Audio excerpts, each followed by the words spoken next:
देखो आज नया टॉपिक है, जैसे कल डायरेक्शन और डिस्टेंस था, आज है रैंकिंग टेस्ट। कौन सा टेस्ट है? Ranking test. हिंदी में इसको बोलते हैं क्रम परीक्षण।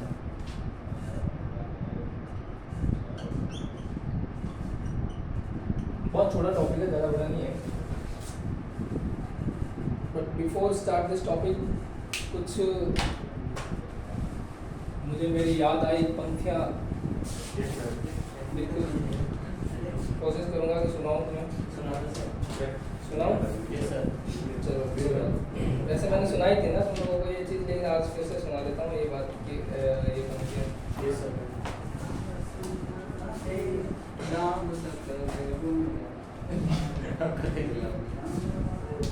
देख लेना मैं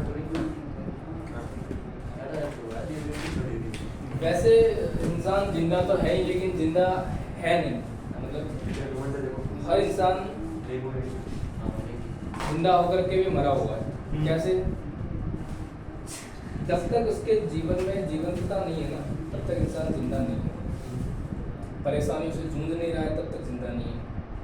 उसके दिलों में कोई अरमान नहीं है तो जिंदा नहीं है। अगर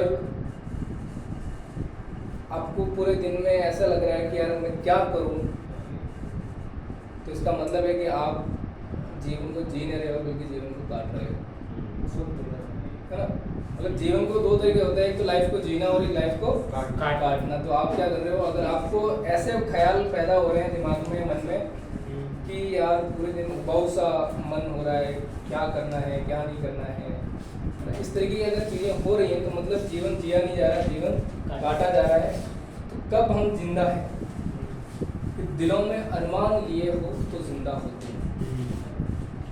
दिलों में अरमान लिए हो तो जिंदा हो तुम।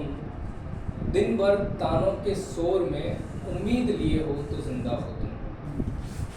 दिलों में अरमान लिए हो तो जिंदा हो तुम। दिन भर तानों के शोर में उम्मीद लिए हो तो जिंदा हो तुम। तानों के शोर में उम्मीद कैसे? मतलब जैसे गोपाल अपनी कहानी बता रहा था, आप लोग अपनी कहानी सुन रहे थे, तो हर घर की ये कहानी है। हर घर की ये कहानी है, हर बाप बेटे की ये कहानी है। मतलब हर बच्चा आज के टाइम में ये चाहता है कि वो वैसा करे जैसा वो चाहता है, कि वो फ्रीडम है। मतलब वो चाहता है कि उसकी जो आत्म स्वतंत्रता है ना, वो काम करे। लेकिन प्रॉब्लम कुछ ऐसी हैं सोसाइटी की, अपने पेरेंट्स की, फैमिलीज की, इनकी वजहों से वो क्या कर सकता है कि फिर पहले अपनी कंडीशंस को फुलफिल करेगा, पहले उनकी इच्छाओं को पूरी करेगा, फिर जाकर के अपनी इच्छाओं पर बाद में आएगा। ठीक है, तो उस बीच में उसको बहुत कुछ सुनना भी पड़ेगा। अगर वो विरोध करेगा, वो अपनी इच्छाओं पर चलेगा, अपने हिसाब से चलेगा, तो उसको बहुत कुछ सुनना भी पड़ेगा। तो जब इंसान इन सभी कामों को सुन करके फिर भी अपनी उम्मीद पे, जिद पे खड़ा है, तो वो जिंदा है। समझ आ रही ना कि कब इंसान अपनी जीवंतता को प्रदर्शित करता है। बिछाए कांटों पर मुस्कुरा के चल रहे हो तो जिंदा हो तुम। दिन सुबह से लेकर के शाम तक हर समस्या से अगर तुम हंस करके सामना कर रहे हो, ऐसा नहीं है कि यार समस्या आने के बाद में हमें ऐसा लगे कि यार ये क्या हो गया। समस्या, कोई भी प्रॉब्लम आए और प्रॉब्लम से फेस करने के बाद में एक चीज़ को अंदर एक गौरव रहे, एक प्राउड रहे कि मैंने है ना इस चीज़ को सामना किया, मैंने फेस किया और अपने दम पे किया, किसी का सहारा मुझे नहीं मिला। हाँ, अगर कोई सपोर्ट कर रहा है वेल एंड बेटर, अच्छी बात है, लेकिन कोई सहायता नहीं दे रहा है, किसी के सामने अब गिड़गिड़ाने की जरूरत नहीं पड़ रही। जितना किया मैंने अपने दम पे किया, और वो फिर जिसका जो रिजल्ट भी आएगा ना, वो आपकी अंतरात्मा उसके साथ गवाह भी देगी। तो ऐसी जो समस्या है उसमें अगर आप अच्छे हंस करके, मुस्कुरा करके चल रहे हो ना, तो आप मतलब आप जिंदा। बिछाए कांटों पर मुस्कुरा के चल रहे हो तो जिंदा हो तुम। बरसते आग के गोलों में अपनी जिंदगी के नगमे गुनगुना रहे हो तो जिंदा हो तुम। हर शख्स की ये कहानी है कि मन जो है ना, इतना वो है शांत कभी नहीं बैठता, कुछ ना कुछ बोलता है। जिस समय आप किसी काम में बहुत डूब जाते हो, जैसे कि मान लो कि किसी को कोई दौड़ रहा है, सुबह सुबह एक्सरसाइज करता है, कोई खेत में काम कर रहा है, या किसी ऐसे काम में डूब रहा है जिसमें फिजिकली बहुत ज़्यादा इन्वॉल्व है, उसको बहुत मेहनत करने की जरूरत पड़ेगी, लेकिन वो नहीं कर पा रहा क्योंकि उसको मतलब आलस भी आ रहा है, ये सब, लेकिन करना भी जरूरी है। मान लो आपको रनिंग करनी है, फिजिकल शरीर के लिए बहुत ज़रूरी है, लेकिन आलस आता है, सुबह सुबह नहीं करना है। उस समय जो मोटिवेशन हमारे को चाहिए, वो मोटिवेशन क्या है? हमारे भीतर की वो आवाज़ है, वो बात जो हमें वो काम करने के लिए प्रेरित करे, या हमारा पास्ट का वो इंसिडेंट जो हमें किसी समय बहुत आहत किया, या तो हम उस चीज़ को याद करते हैं या फ्यूचर के उस बात को याद करते हैं जो हमें चाहिए। उन चीज़ों को याद करके उनको मतलब उनको गुनगुना करके फिर हम क्या करते हैं, उस काम में लग जाते हैं, उस काम को मतलब पूरे दिल से करते हैं। जब तक किसी काम को डूब करके नहीं करेंगे तब तक हम वो ये नहीं कहेंगे कि हमारे अंदर जीवंतता है, लाइफ की थोड़ी बहुत भी कोई चीज़ है ना। तो बरसते आग के गोलों में अपने ज़िंदगी के नगमे गुनगुना रहे हो तो जिंदा हो।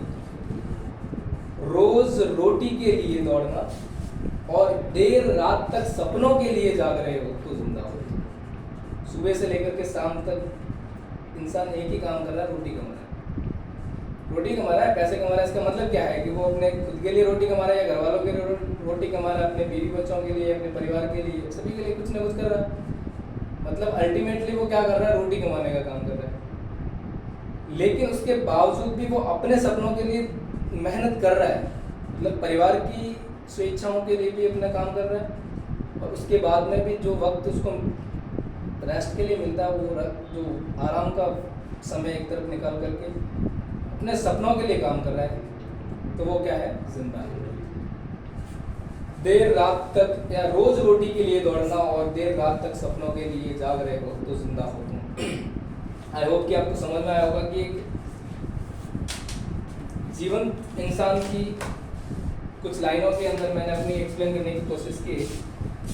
अब हम चलेंगे अपने टॉपिक के ऊपर, रैंकिंग टेस्ट।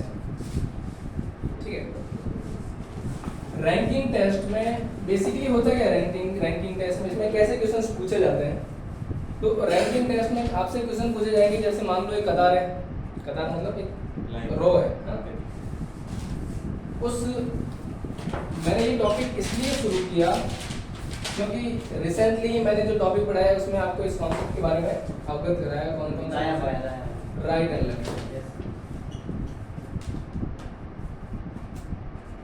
और दायां और बायां का जो कॉन्सेप्ट है वो यहाँ पे यूज होने वाला है बहुत ज़्यादा, इसलिए मैंने कहा कि ये टॉपिक उठाना शायद थोड़ा सही रहेगा, है ना। तो मैंने आपको जो क्वेश्चन भेजे, आपने कुछ सॉल्व किए थे? आंसर की भी शायद भेजी मैंने आपको। चलो कोई बात। मान लो ये कोई कतार है, एक टाइप का क्वेश्चन तो इस तरीके से पूछा जाता है कि मैं टाइप फर्स्ट की बात कर लेता हूँ। कोई ए नाम का लड़का है, वो लेफ्ट साइड से, बाएं से, लेफ्ट मतलब बाएं, बाएं से, ये मैं पहले से बता देता हूँ, बाएं से किसी स्थान पर खड़ा है, मान लो 20वें स्थान पर, ठीक है। बाएं से एक नाम का कोई लड़का 20वें स्थान पर खड़ा है। वहीं दाएं से, राइट साइड से, यानी कि दाया, राइट साइड से बी नाम का कोई लड़का है, वो खड़ा है 15वां स्थान, दाएं स्थान। तो अब यहाँ पे आपको 3 चीजें पूछी जा सकती है। 3 कौन कौन सी चीजें? पहला तो टोटल नंबर, टोटल नंबर की मतलब जैसे दाएं से दे रखा है, बाएं से दे रखा है, टोटल इस पंक्ति में, इस रो में कितने रो में टोटल कितने व्यक्ति खड़े हैं, ठीक है। पहला तो ये। दूसरा ये पूछा जा सकता है कि मान लो आपको ये दे रखा है कि इस पंक्ति के अंदर टोटल इतने व्यक्ति हैं और कोई ए नाम का लड़का दाएं से या बाएं से इतने स्थान पर है, तो दूसरा जो बंदा है वो दूसरे ऑपोजिट साइड से कितने नंबर पे होगा। जैसे मैं इसको क्वेश्चन से ही समझाऊंगा तो ज़्यादा बेटर रहेगा। और इसमें यूज होने वाला जो कॉन्सेप्ट है वो समझ लो आप ज़्यादा, तो ठीक है। देखो इसके लिए फॉर्मूला आएगा कि टोटल नंबर जो है वो बराबर होगा लेफ्ट साइड से जो भी बंदा होगा वो उसकी संख्या प्लस राइट से बंदा, राइट से मतलब जितने स्थान पर खड़ा है उसका, उन दोनों को ऐड करके उसमें से क्या घटाना है, एक। लेफ्ट दाएं से बाएं से कितने स्थान पर है, लेफ्ट का मतलब वो लिखना है। बाएं से वो बी वाला जो भी व्यक्ति है वो कितने नंबर पर है वो बी लिखना है। फिर उन दोनों को ऐड कर करके एक उसमें से माइनस कर देना है, ठीक है। अब दूसरी जो फॉर्मूला यहाँ से बनता है वो ये बनता है कि लेफ्ट अगर निकालना है, मान लो मेरे को दे रखा है टोटल नंबर दे रखा है, राइट दे रखा है और पूछ लिया कि वो जो ए नाम का लड़का या कोई भी व्यक्ति हो, लड़का लड़की कोई भी कैरेक्टर हो, वो बाएं से कितने स्थान पर है। तो बाएं से निकालने के लिए हम पहले तो टोटल नंबर निकालेंगे, टोटल नंबर दे रखे हैं, टोटल नंबर इसमें से हम क्या माइनस करेंगे, राइट वाला, और इनमें ऐड क्या करेंगे, टोटल। अगर टोटल नंबर निकाल राइट है, टोटल नंबर और उसमें से राइट को माइनस करेंगे और फिर ऐड क्या करेंगे, प्लस वन ऐड करेंगे। लेफ्ट। अब इसी का ऑपोजिट अगर आपको राइट वाला पूछ लिया तो टोटल नंबर माइनस लेफ्ट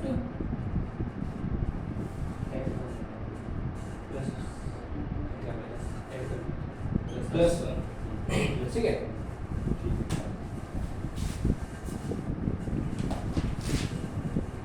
तो यही कॉन्सेप्ट रहेगा, इसी कॉन्सेप्ट के आधार पर हम क्वेश्चंस को सॉल्व करेंगे। अब एक छोटा सा डाउट आपके मन में आएगा, लेकिन वो मैं आगे ही क्लियर करूंगा तो बेटर रहेगा। जैसे ये आपने लिख लिया, यस सर। देखिए आपके सामने क्वेश्चन है कि अमर किसी पंक्ति में बाएं से 15वें स्थान पर खड़ा है। कितने स्थान पर है, 15वें स्थान।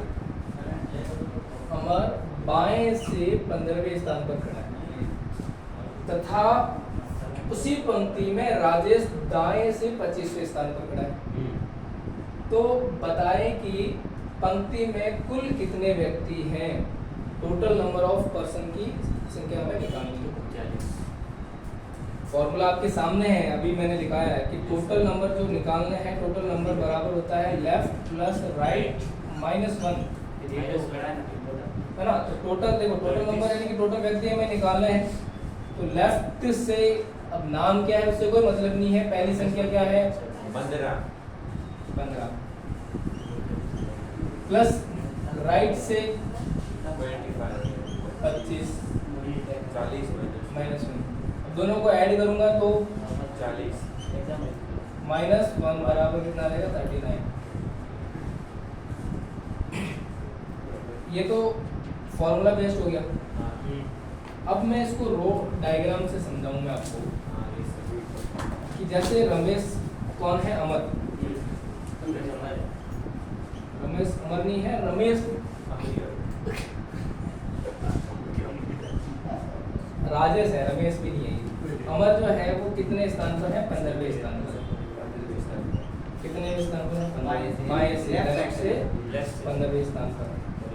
और ये राइट से 25 नंबर पर है राजेश, ये है राजेश जो कि राइट से, ठीक है। हमें ये बताना है कि टोटल पंक्ति में नंबर टोटल कितने व्यक्ति हैं। तो हम डायरेक्टली नहीं बता सकते, बताना आपको कैसे है, ये फॉर्मूला अपनाना है। ऐसे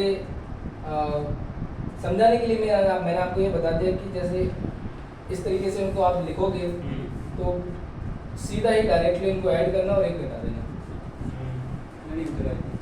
ज़्यादा मतलब उस फॉर्मूले के चक्कर में पड़े बिना या आपको टोटल नंबर पूछा जा रहा है Yes. तो आप क्या करो 15 को और 25 को ऐड करो और उसमें से 1 घटा दो 15 और 25 40 माइनस 1 सीधा आंसर टिक करो 39। एक तो होता है फॉर्मूला लिखो और फिर उसको ऐड करो और फिर 1 घटाओ फिर मतलब और डायरेक्ट लॉजिकली जब हम चलते हैं तो लॉजिकली जैसे बिना आपको क्वेश्चंस देखते ही आपको ये समझ में आ जाना चाहिए कि अगर टोटल नंबर हमें पूछा जा रहा है तो हमें आंसर इसमें से कौन सा होना चाहिए। हाँ सर। ठीक है, नोट इट डाउन। देखो आपका जो डाउट था ना कि -1 क्यों करते हैं, Yes sir. इस रो के अंदर हम टोटल नंबर गिन रहे हैं। क्या गिन रहे हैं? Total. टोटल नंबर गिन रहे हैं। ठीक है। एक से तो जैसे अब मैंने दाएं से बात की तो यहाँ से यहाँ तक कितने व्यक्ति होंगे? 15 1 से स्टार्ट हुआ होगा, एक नंबर पे कोई रहा होगा। हाँ यहाँ टोटल कितने हैं? 15। 15 इन 15 को मैंने क्या लिख लिया? Left से। अब राजेश की बात की मैंने, वो दाएं से 25वें स्थान पर है कि मतलब मैं अगर यहाँ से गिनना शुरू करूँ तो यहाँ से लेकर के यहाँ तक कितने व्यक्ति हैं टोटल? 25वें स्थान पर।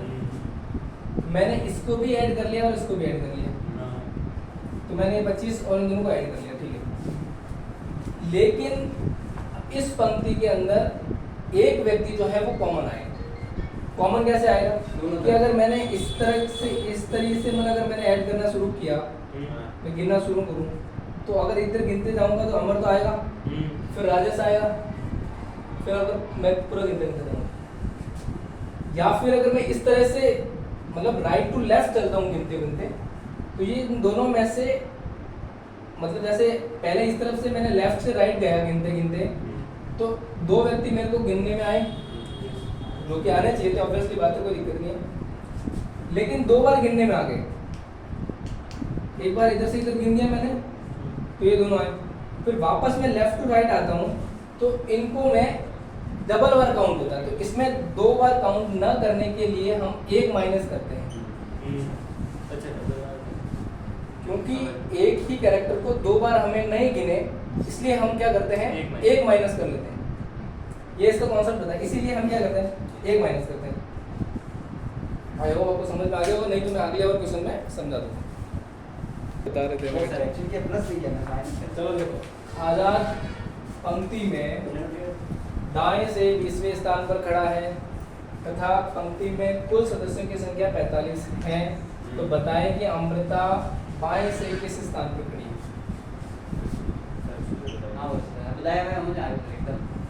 अब समझ में आने लग गया होगा। तो अब बाएं से पहले तो ये दे रखा है कि दाएं से 20वें स्थान पर कौन है? अमृता नहीं है, आजाद है। नाम में भी ध्यान रखना, नहीं तो फिर क्वेश्चन में समझने में प्रॉब्लम आ जाएगी। तो आजाद जो है वो कितने नंबर पर है? 20वें स्थान पर। और किस तरफ से है? राइट साइड से, दाएं से। कुल सदस्यों की संख्या कितनी है? टोटल नंबर कितने हैं? 45 टोटल नंबर है। तो बताए कि अमृता बाएं से किस स्थान पर खड़े हैं, या खड़ी हैं, ऐसे लिख लो, कोई दिक्कत नहीं है, आप समझ चुके होंगे। हमें ये बताना है कि लेफ्ट से अमृता जो है उसका स्थान क्या होगा। पहले तो माइनस करो, पहले सर 45 से 20 माइनस 25 में से 25 प्लस 1 26। समझ में आ गया? Yes sir. टोटल हमें निकालना है कि जैसे लेफ्ट से निकालना है अमृता का स्थान, तो लेफ्ट वाला निकालना है। यस सर 20 तो टोटल नंबर से क्या माइनस करेंगे? राइट वाला, राइट वाला और क्या ऐड करेंगे? +1। सर राइट +1 ऐड करेंगे। ये फॉर्मूला कैसे बनता है आपने रटना मत, ये कैसे बनता है पता है, समझ में पता है ना?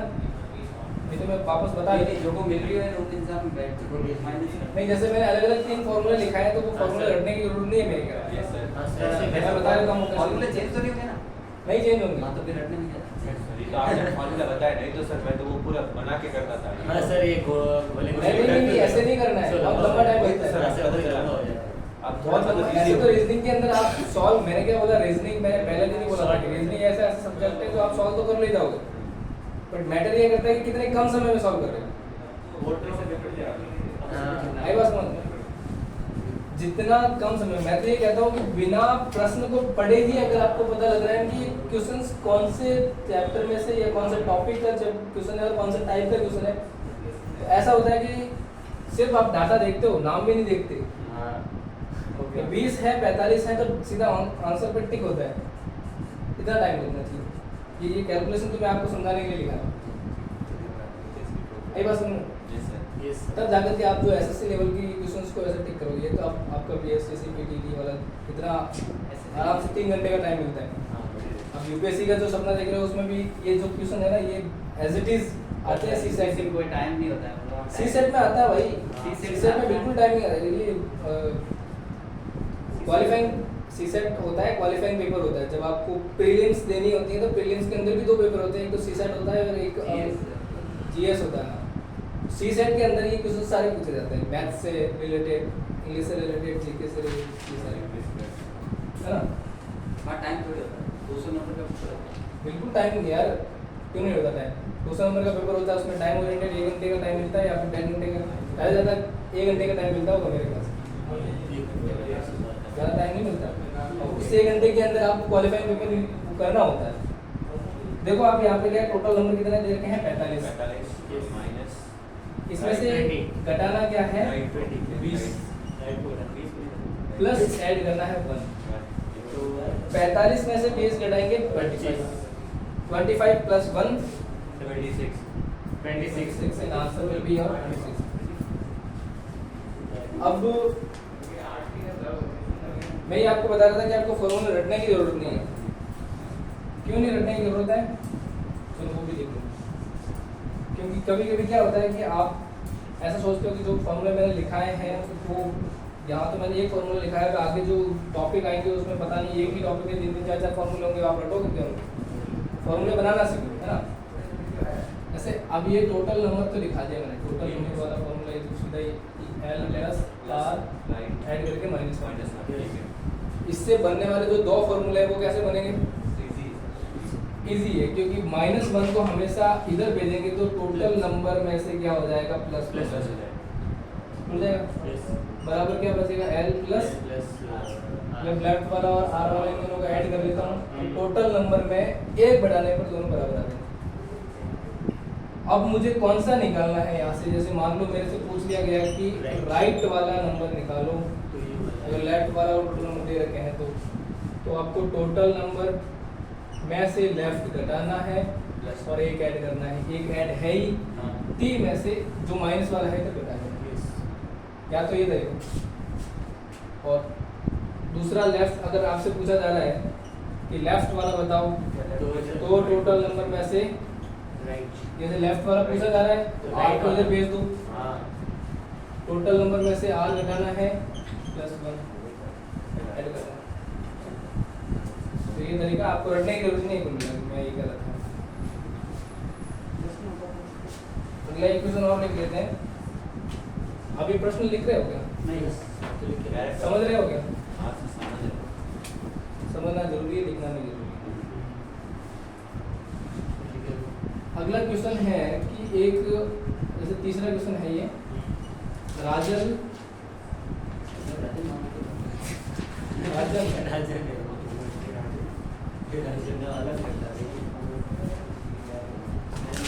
अपने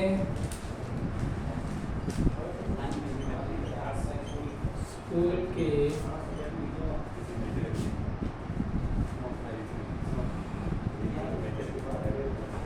पंक्ति में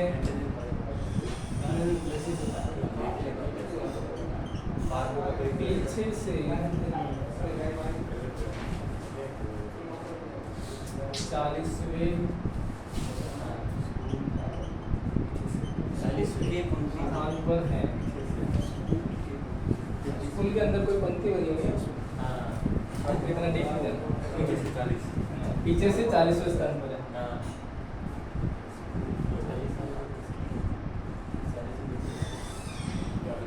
अच्छा स्कूल का है, हाई स्कूल में था, वो कमरा था, बाहर का स्कूल बड़ा मंदिर, कौन कहते हैं?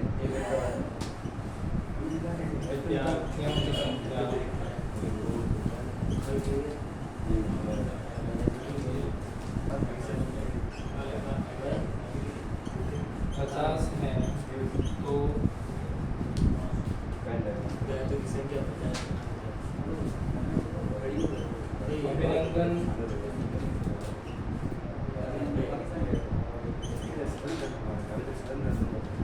पंक्ति में आगे से कितने स्थान पर है?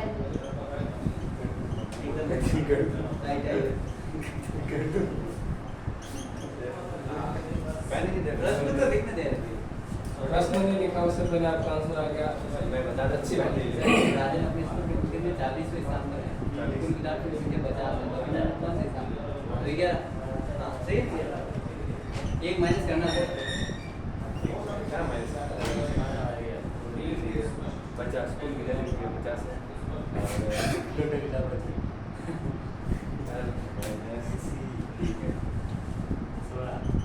चलो आपका ऑप्शन को लिख देता हूँ। हाँ 11 सॉल्यूशन बताओ दीजिए। पीछे से स्कूल के नीचे से how many out of you go with this number? एक सेकंड सर, ये पीछे पीछे से टुकड़े एक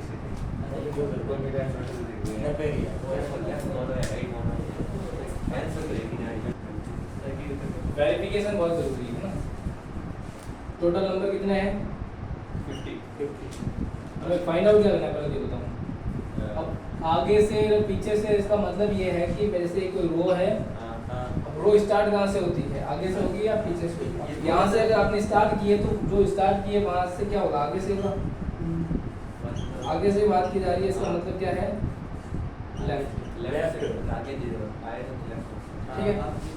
पीछे से पीछे से बात की जा रही है तो राइट तो हमें लेफ्ट गैस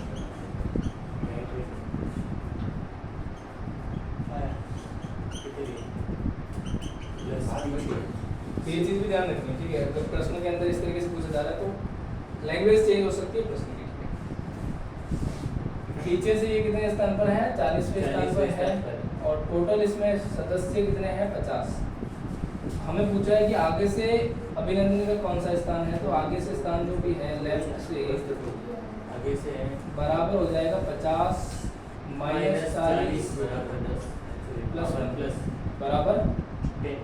सर अगर वो लेफ्ट क्या टोटल नंबर से राइट माइनस करो या टोटल नंबर? एग्जाम में आंसर पिक करने के लिए आप तक का वो कॉन्सेप्ट सही है, लेकिन समझने के लिए कॉन्सेप्ट, इसलिए मैं एक लेफ्ट प्रश्न मैं बोलता हूँ। आप बताओ। आप प्रश्न बोलो, मैं डायरेक्ट सॉल्यूशन लिखता हूँ। हाँ सर, एक परीक्षा में प्रदीप प्रदीप अपनी कक्षा के सबसे नीचे यानी 26वें 26वें स्थान लास्ट। हाँ, अपनी कक्षा के सबसे नीचे से 26वें एवं सबसे ऊपर से 7वें स्थान पर है। सबसे नीचे से 26वें और ऊपर से 7वें स्थान पर, ठीक है। ठीक है, हाँ, तो बताओ कक्षा में कुल कितने बच्चे हैं? वो ही सिंपल है। मतलब ऊपर से तो 7वें स्थान पर है, नीचे से 26वें स्थान पर है। कक्षा में टोटल कितने बच्चे हैं? तो इन दोनों को ऐड करके घटा दो। तो ऊपर से 7वें स्थान पर है वो और नीचे से 26वें स्थान पर है, तो इसमें से ये कौन है? प्रदीप है, ठीक है। नीचे से 26वें स्थान पर है, ऊपर से 7वें स्थान पर है, तो ये 26 इससे नीचे जो ये प्रदीप है, इससे नीचे टोटल 26 लड़के हैं और इससे ऊपर 7 लड़के हैं। तो प्रदीप 26वें में भी आ रहा है और 7 में भी आ रहा है, तो मैं क्या करूँगा? 26 प्लस 7 माइनस 1 बराबर 33 बराबर कितना आ जाएगा? 33 माइनस 1 बराबर 32 33 माइनस 1 33 माइनस 1 तो 32 आंसर आ जाएगा। सही चलिए आंसर कौन है? छात्राओं की कतार में पूनम बाएं से 7वें स्थान पर है। पूनम के स्थान बाएं से बाएं से 7वें हाँ, यानी कि बाएं से 27वें 22 से 27वें स्थान पर है, ठीक है। ठीक है। नूतन दाएं से 22वें स्थान पर है। नूतन दाएं से 22वें स्थान पर है। यदि ये दोनों आपस में अपना स्थान बदल ले, ये आप आगे चलेंगे, ये बाहर टॉपिक तक मैं पहुंचा नहीं है। अगर मैं तो समझा लूंगा, क्वेश्चन करूंगा, लेकिन नहीं सर, आप एक बार बात तो से- ये कर रहा है सर, ये बहुत चलो ठीक है, ठीक है। यदि ये आपस में स्थान बदल ले कि मतलब नूतन पूनम की जगह आ जाए, पूनम नूतन की जगह चली जाए, ठीक है, मान लिया। अब यहाँ पे पूनम और नूतन आ रहे हैं, 22वां 27वां। हाँ, ठीक है। ठीक है, तो नूतन दाएं से 28वें स्थान पर आ जाती है। अब नूतन दाएं से 28वें स्थान पर आ जाती मतलब दाएं से नूतन 28वें स्थान पर आ जाती है। ठीक है, तो हमें क्या निकालना है? है। तो दोनों के बीच कितनी छात्राएं हैं? दोनों के बीच कितनी छात्राएं हैं? तो इनके बीच में जो डिफरेंस होगा वो इनके बीच की छात्राएं होगी, मतलब जैसे कि पाँच का है। इनके बीच में डिफरेंस कितना आ रहा है? 5 और पांच ही होते हैं।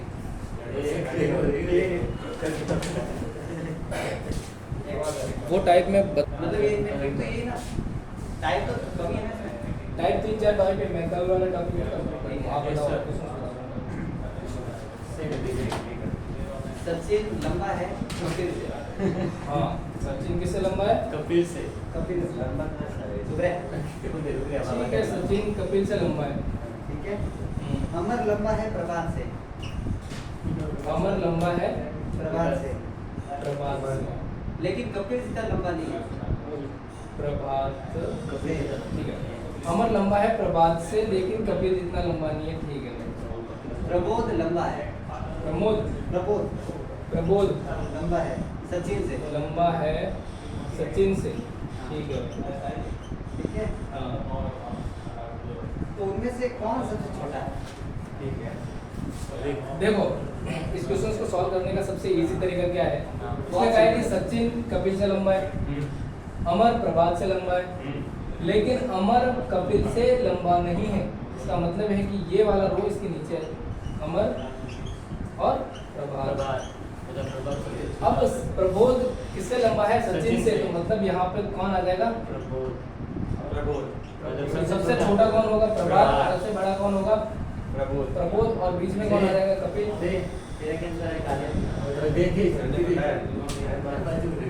सर एक और सवाल।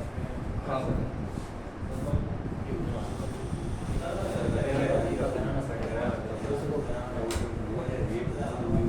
संजय संजय अजय से अधिक भारी संजय अजय से अधिक भारी है। ठीक है, किंतु विजय से हल्का है।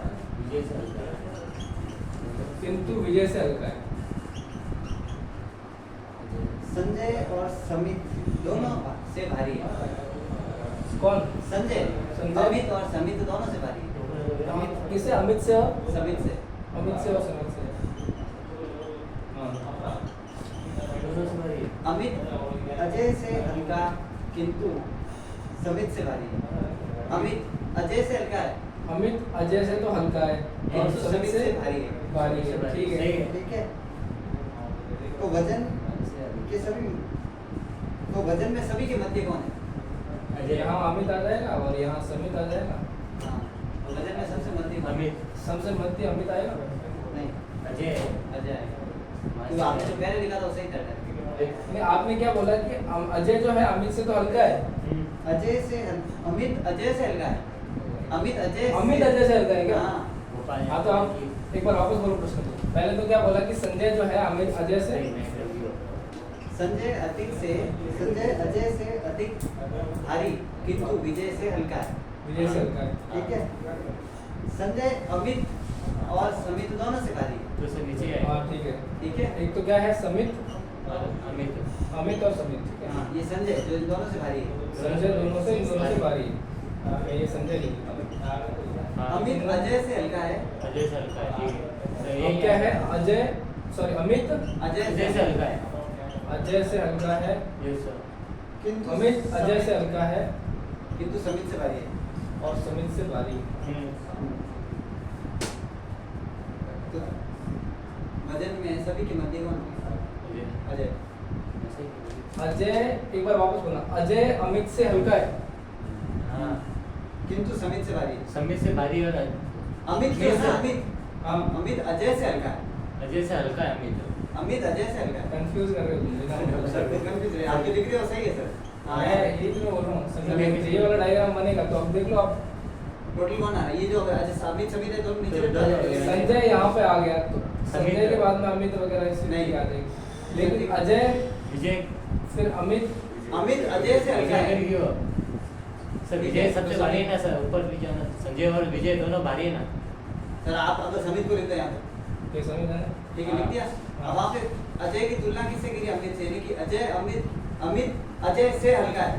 तो सबसे हल्का कौन? समित। उसके ऊपर आप लोगों ने सबसे पहले क्या बोला कि संजय जो है विजय और अजय से मतलब पहले संजय जो है विजय से तो हल्का है और अजय से भारी है। हाँ तो दूसरी बार आपने बोला कि संजय अमित और समित से दोनों से भारी भारी है। है, तो वो अब उस स्थान पे ठीक है, अब ये तो अपने स्थान पे रहेंगे, ये यहाँ पे सेटिस्फाई भी हो रहे हैं कि संजय जो है वो अमित और समित से दोनों से भारी भी तो है, वो अपने स्थान पर सही है। अपने स्थान पे सही है। अब ये बोल रहे हैं कि अजय अमित से तो अमित से तो भारी है और समित से भी भारी है। हाँ तो वो अपने स्थान पर रहेगा ना, दोनों से ऊपर रहेगा वो।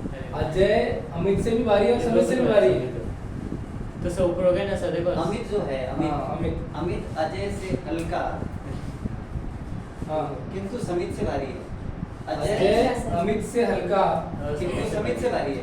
तो मैं वो पहले क्या लिख रहा तो यहाँ पे अजय बता रहा है था, अमित से हल्का। तो हल्का है, अजय जो है अमित से हल्का है मतलब अमित से नीचे और समित से भारी है मतलब ऊपर रहेगा। तो ये वाला डायग्राम मैं यहाँ लिखूंगा, देखो और अजय और अमित दोनों बीच में आएंगे, यहाँ पे ये अमित यहाँ आएगा।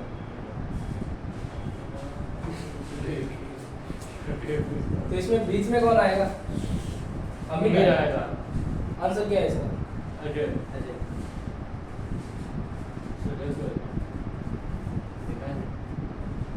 अपने यहाँ पे लास्ट में जो बता रहे हो वहाँ यहाँ कोई ना कोई कंफ्यूजन है। यहाँ पे क्या बताना है? देखो बताएं क्या बता रहे हो? 51 छात्रों की पंक्ति। आप प्रश्न बोलो। बोली जी कोनी नो दूसरा बोले 51 सर छात्रों इतनी देर क्या होता है पता? जितने प्रश्न था प्रवीण बता रहा था कर रहा था, प्रवीण ने बंद कर दिया। मैं 51 छात्रों की बोलो ना, 51 छात्रों को क्या? अब 51 छात्रों की पंक्ति में सचिन दाएं से 13वें स्थान पर है। तो टोटल 51 है। 51 छात्रों की पंक्ति में सचिन हाँ दाएं से 13वें स्थान पर है, यानी कि राइट से 13वें स्थान 13वें स्थान पर है। तो मध्य से हाँ दाईं और उसका स्थान क्या होगा? हाँ बीच में वाली दाएं और स्थान क्यों रही है? हाँ तो पहले 51 का मध्य निकालो। इसने क्या बोला है कि 51 टोटल छात्र हैं 51, उसमें से ये दाएं से कौन से स्थान पर है? 13वें स्थान 13वें स्थान पे, मतलब इसका लेफ्ट वाला स्थान कौन सा हो जाएगा? देखो 51 में से 13 जाएंगे कितने बचेंगे? 12 51 साढ़े 25 12 कहाँ से बचेंगे? 13 जाएंगे तो सर 51 में से 13 घटाए 50 में से 50 में से 13 घटाए तो 39 37 प्लस 1 यानी कि 38। 38 सॉरी तो तो ये सर प्लस में 38 प्लस 1 यानी कि 39। वो सब बोला 39 तो लेफ्ट से इसका स्थान क्या आ जाएगा? 39। 39। आप क्या पूछ रहे हो? आप क्या बोल रहे हो? पूछना है कि तो मध्य से मध्य से दाईं और उसका स्थान क्या होगा? बीच में से दाएं और का स्थान क्या होगा? कौन है ये? नाम क्या तुम बता? सचिन सचिन है ना? सचिन टोटल है 51 छात्र, इसमें से ये कह रहा है कि राइट से कौन से स्थान पर है? 31 सर 13वें स्थान पर। तो मैं लेफ्ट से इसका स्थान क्या रहेगा? 39। अब हमें ये फाइंड आउट करना पड़ेगा कि इसके मध्य में कौन सा स्थान है। तो मध्य में कौन सा होना चाहिए था? जो 25वें स्थान पर जो होगा हाँ, वो इसका वो 20वें स्थान होगा। तो 13 दूना 26, मतलब जो 26वां लड़का जो होगा वो क्या होगा? एकदम मध्य होगा। और अब 13वें स्थान है। ठीक है, कट मारा है। अब इस 26 जो मध्य वाला पे है, जो मध्य में है 26वां लड़का जो भी है। 26 के आधे करो 13। वही सर अब ये क्या बोल रहा है? मध्य के आपका आगे कोई प्रश्न बोलो। मध्य से दाईं और उसका स्थान क्या होगा? मध्य से दाईं और उसका स्थान तो 13 ये होने वाला है, इसलिए 13 घूम फिर के 13 ही हो रहा है, एक ही ऑप्शन है 13। मध्य से दाईं और हाँ मध्य से दाईं और तो ये होगा लेफ्ट और राइट। मध्य से दाईं और 13वां स्थान होगा। ठीक है, एक और कर सर मध्य नाम आया तो प्रवीण के पता अच्छा ना। हाँ तो 5 व्यक्ति एक पार्क में टहल रहे थे। 5 व्यक्ति एक पार्क में टहल रहे थे। ठीक है, इससे मिल गया। 5 व्यक्ति है। ठीक है सर। हाँ अब डी ए से आगे था। A B C D एक से आगे था देख सर ने सही किया, सर सही किया। हाँ डी ए से आगे था, यानी कि डी ए से आगे था। D A से आगे था। ठीक है। ई बी का अनुसरण कर रहा है। ई बी का अनुसरण कर रहा है। हाँ, मतलब उसके पीछे पीछे चलता है। अनुसरण है, बराबरी कर रहा है बेवकूफ। अनुसरण मतलब पीछे पीछे हाँ वही ठीक है। फॉलो करना। सी ए और बी के मध्य में था। सी हो गया? हाँ, ए और बी के मध्य में था। आंसर हो गया है। ठीक है। तो बताए कतार में मध्य कौन है? बट सी सी है। तो सी ऐसे ऐसे देखे तो भी एक और सी करते मध्य वैसे ये जो टॉपिक है वो आएगा आपका उसमें सीटिंग अरेंजमेंट के अंदर। क्या प्रश्न के एक और करते हैं। छह शहरों में 6 शहरों में क्यों देखे तो 6 शहरों में मुंबई मद्रास से बड़ा है। कलकत्ता भोपाल से बड़ा है। मुंबई किससे बड़ा है? मद्रास से। हाँ, कलकत्ता भोपाल से बड़ा है। हाँ। मद्रास बड़ा है मुंबई ठीक है। से बड़ा है। हाँ, कलकत्ता भोपाल से। दिल्ली कलकत्ता जितना बड़ा है। दिल्ली जो है वो कलकत्ता जितना बड़ा है। तो से ठीक पास है। में लिख लो। ठीक है समझ गया। उतना बड़ा नहीं, लेकिन मद्रास से बड़ा है। दिल्ली दिल्ली कलकत्ता इतना बड़ा है, उतना बड़ा नहीं जितना मद्रास से बड़ा है। हाँ मतलब इतना बड़ा नहीं है जो मद्रास से बड़ा है। यहाँ पे सवाल क्यों मद्रास के नीचे आएगा। सर यहाँ पे क्या बोल रहे हैं? मतलब सब मुंबई अरे डबर है। कोई मिला के मद्रास से छोटा है। हाँ बात ये कह रहा है। तो हाँ। मद्रास से छोटा है इसका मतलब कलकत्ता और दिल्ली दोनों बराबर होंगे। हाँ तो ठीक है। अगर देखा जाए तो मद्रास- उससे नीचे भोपाल हो जाएगा। ठीक है सर। मद्रास भोपाल से छोटा है, मद्रास भोपाल से छोटा है। ठीक है, ठीक है। लेकिन कोचीन से बड़ा है। वही लिखवा है। कोचिंग कोचीन केरल की राजधानी, सॉरी मोबाइल एयरपोर्ट है। कोचीन से अब मद्रास किससे बड़ा है? भोपाल से बड़ा है। हाँ मद्रास मद्रास भोपाल से बड़ा है। हाँ। कोचिंग मद्रास भोपाल से छोटा है, लेकिन कोचीन से बड़ा है। मद्रास भोपाल से छोटा है। छोटा है लेकिन कोचीन से बड़ा है, यानी कि अपने कोचीन बड़ा है। यानी कोची से बड़ा है। हाँ, मतलब कलकत्ता ही मोटा है। ठीक है। कोचिन क्या है? केरला की छोटा सा पोर्ट है। हाँ, कोची मद्रास से छोटा है और मद्रास भोपाल से छोटा है और भोपाल से बड़ा कौन है? मुंबई। तो इनमें से सबसे छोटा कौन है? मतलब दिखने में तो कोची आ रहा है। कोचीन नहीं होगा। कोचिंग है ही रहेगा। कोचीन आंसर सही है। चलो आप नेक्स्ट टाइप से चलते हैं। एक टाइप और करवा लेते हैं फिर आप क्वेश्चन पूछ लेना। सर यहाँ पे टाइप तो सर ओनली सर उसमें नहीं दे रहे सर। नेक्स्ट टाइप है आपका देखना।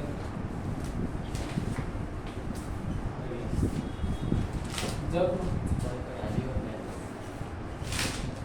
स्थान अदल बदल कर दिया जाए।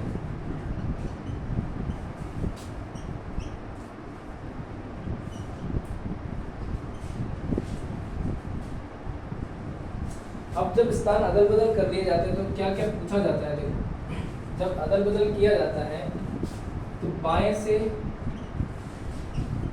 या दाएं से नया स्थान पूछते हैं। पहला क्वेश्चन तो ये बनता है। दूसरा क्या पूछते हैं? दूसरा ये पूछते हैं कि इनके बीच में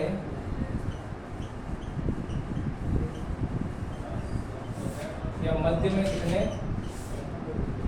मध्य वाले पूछते हैं, मतलब मध्य में कितने व्यक्ति हैं, इस तरीके से नया स्थान पूछ लेंगे, मध्य वाला पूछ लेंगे और पूछ लेंगे टोटल नंबर कितने हैं, टोटल व्यक्ति कितने हैं। ये 3 तरह के इसमें प्रश्न बनते हैं अदल बदल जब कर लिया जाता है। ठीक है, और वो प्रश्नों के आधार पर हम सरल करेंगे कि कैसे हम उनको सॉल्व करेंगे। उनके भी अलग अलग क्वेश्चन। सेकंड टाइप है, ठीक है।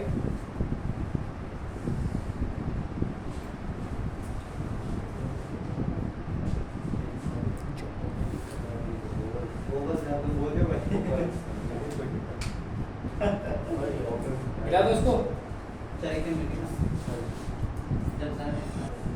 आप लिखो तब तक मैं आपको ये बता देता हूँ कि एक ओवरव्यू दे देता हूँ, आपको पता लग जाएगा कि किस तरीके से ये प्रश्न बनते हैं। जैसे मान लो जी कि आप कहीं कोई शादी में गए हो, या स्कूल में जब हॉस्टल होता है जनरली हॉस्टल के अंदर शाम के टाइम में खाना मिलता है, शाम के टाइम में सुबह मिलता है। दिन के अंदर नाश्ता मिलता है। उस समय क्या होता है कि बच्चे जो है एक डिसिप्लिन के अंदर लाइन बना के खड़े होते हैं, उनका एक कतार होती है, मतलब हॉस्टल के अंदर डिसिप्लिन फॉलो करना बहुत ज़रूरी होता है। तो आप एज्यूम करो कि आप उस हॉस्टल के एक छात्र हो और आपका कोई दोस्त है, वो भी उसी कतार में खड़ा है लेकिन वो थोड़ा आगे खड़ा है ना। अब हुआ यूं कि आपको ज़्यादा भूख लग रही है और आपको महसूस हुआ, नहीं आपके दोस्त को ये महसूस हुआ कि मेरे से पहले नाश्ता किसको मिलना चाहिए, मेरे दोस्त को मिलना चाहिए। तो उन्होंने डिसाइड किया एक दूसरे को स्थान को चेंज कर लिया। अब स्थान चेंज करने के बाद में एक स्थान दे दिया कि जैसे मान लो आप ए कोई छात्र हो और दाएं से आपका स्थान आपने पहले तो दे दिया कि आप दाएं से इस स्थान पर हो, अब बाएं से इस स्थान पर हो, यानी कि रमेश किसी कतार में दाएं से या बाएं से 20वें स्थान पर है तथा दाएं से 30वें स्थान पर है। अब ये आपस में स्थान बदल देने के पश्चात रमेश का दाएं से स्थान 25वां है। दाएं से स्थान वापस मतलब जिसका जो स्थान है ना वो वही दिया जाएगा। देखो जैसे मान लो कि ये कतार है, इस कतार में ये दो कैरेक्टर है राम और श्याम, ठीक है। लेफ्ट से इसका स्थान दे रखा है 20वां और राइट से इसका स्थान दे रखा है 25वां। अब स्थान परिवर्तन हो जाने के पश्चात राम 25 पर और श्याम 20 पर नहीं आएगा 25 और 20 पर। स्थान आपस में परिवर्तन करने के पश्चात कहा है कि श्याम जो है परिवर्तन श्याम तब तक तो सर्वांग दाएं से श्याम मतलब यहाँ से दाएं से 25वां था। अब ये कह रहा है कि श्याम दाएं से कौन से स्थान पर है? अच्छा श्याम दाएं से, अच्छा वो देखना है। मान लो 20 और कितने 25 कितने नंबर हो होगा? गए? राम बड़ा है, श्याम बड़ा 45 नंबर में जाएगी। 30वें स्थान पर है। दाएं से 30वें स्थान पर। हाँ श्याम पहले दाएं से कितने स्थान पर था? 25 पर 30 पर। अब स्थान बदलने के पश्चात दाएं से ही इसका स्थान क्या है? 25 20 ये 20वां क्यों नहीं हुआ? पता नहीं। ये इसलिए नहीं हुआ क्योंकि यहाँ राम का ये दाएं से स्थान है। अच्छा दाएं अगर से मैं 20 किसी कतार में आगे से किसी को हाँ। गिन रहा हूँ तो ये 20वें स्थान पर है, लेकिन अगर इसी को मैं पीछे से गिनते गिनता हूँ तो इसका स्थान अलग होगा। वही प्रोसेस ये है कि श्याम जो है पहले पीछे से गिनता गिनते में आया तो श्याम 25वें नंबर पे था, लेकिन दोनों स्थान बदल लेने के पश्चात अब मैं पीछे से गिन रहा हूँ वापस तो ये 30वें नंबर पे मेरे को मिला है ना, समझ में आया? तो अब ये आपको दे रखा है कि श्याम का दाएं से स्थान में कौन सा है? 30वां स्थान। ऐसी कंडीशन में पूछा क्या जाता है कि बायां या दायां नया स्थान, किसका नया स्थान? आपको श्याम का नया स्थान तो दे दिया, तो पूछा किसका जाएगा? राम का। या ऑपोजिट इसका हो सकता है कि राम का स्थान दे दे, श्याम का पूछा जा सकता है, ठीक है। पहला टाइप तो ये। दूसरा कि इनके बीच में कितने छात्र हैं, कितने व्यक्ति हैं, ये सब पूछा जा सकता है। ये पूछा जा सकता है कि ये स्थान बदल देने के पश्चात अब राम और श्याम के बीच में कितने व्यक्ति हैं। अब कितने हैं यहाँ पे कैसे निकालेंगे वो हम उस टाइप में पढ़ेंगे, ठीक है। और तीसरा क्वेश्चन बनता है कि टोटल नंबर कितने हैं, टोटल इस रो में नंबर कितने, टोटल व्यक्ति कितने हैं। 25 और 20 करना प्लस 50 है। हाँ वो अपन पढ़ लेंगे। मैं टाइप बताया, मैंने आपको समझाया किस तरीके से एग्जाम करेंगे। आपका टाइम खत्म हो गया इसलिए तो मैंने आपको लास्ट में सस्पेंस छोड़ दिया। टाइम टाइम कहाँ खत्म हो गया, टाइम कहाँ खत्म हो गया? अभी तो मैंने बूंद चखी है, अभी तो पूरे समुद्र बात आपका टाइम ऐसे तुम Please try to understand my point.